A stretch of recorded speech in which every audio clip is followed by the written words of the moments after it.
Hello everyone, this is Subiksha. I'm a certified yoga instructor and the founder of Yoga Vriksham. So இன்னைக்கு யோகாசனாஸ்னா என்னது, அதோட purpose என்ன அப்படின்றது பார்க்க போறோம். ஆசனாஸ் அப்படின்றது are physical postures which are held with steadiness and comfort. இதுதான் பதஞ்சலி முனிவர் ரொம்ப பியூட்டிஃபுல்லா அவரோட யோக சூத்ரால சொல்லியிருக்காங்க. ஸ்திரம் சுகம் ஆசனம் அப்படின்னு. வேதாந்தா ஃபிலாசபிலையும் சரி யோகா ஃபிலாசபிலையுமே நம்மளோட பாடியை ஒரு டெம்பிளாக தான் கன்சிடர் பண்ணுறாங்க.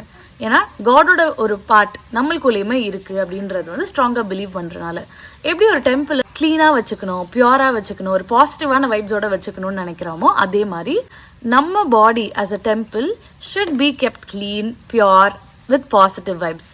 அண்ட் அந்த ஒரு ரீசனுக்காக தான் ஆசனாஸ் பண்றோம். But due to lifestyle reasons and lot of health issues we face these days, இப்போ ஆசனாஸ் தெரபியூட்டிக்கலாகவும் நம்ம பாடியை ஹீல் பண்றதுக்கான பர்பஸ்க்காகவும் யூஸ் பண்றோம். So no matter in what way you use, asanas and yoga never fail to give miracles in our life. நம்மளோட பாடியை heel பண்ணும், மைண்டை பாசிட்டிவா வச்சுக்கும், டீப்பரான ஒரு ஸ்பிரிச்சுவல் கனெக்டிவிட்டியை கொடுக்கறதுக்கான ஒரு கிரேட்டஸ்ட் டூல் தான் ஆசனாஸ்.